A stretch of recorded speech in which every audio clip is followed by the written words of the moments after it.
गांव के सबसे सुनसान रास्ते पर एक पुरानी हवेली खड़ी थी।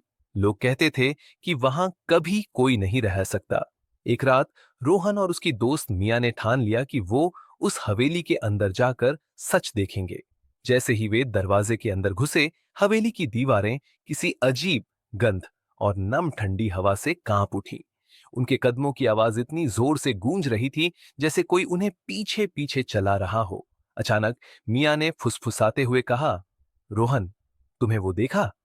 रोहन ने देखा कि दीवार पर उनके परछाइयों के अलावा और भी अजीब मुरझाए हुए चेहरे झांक रहे थे। उनके होंठ से धीरे धीरे आवाज निकल रही थी, क्यों आए हो तुम यहां? रोहन डर के मारे पीछे हटा, लेकिन हवेली की छत से किसी ने जोरदार चीख मारी। आवाज इतनी भयानक थी कि उनकी आंखें फटी रह गईं। जब उन्होंने देखा तो देखा कि हवेली की हर खिड़की और दरवाजे से उन पर हजारों आंखें टकटकी लगाए देख रही थीं। वे भागना चाहते थे, पर दरवाजा अपने आप बंद हो गया। हवेली के अंदर की दीवारें धीरे धीरे सड़ने लगी और उनकी छायाएं दीवारों में घुलकर कुछ अजीब डरावनी जीवों में बदल गईं।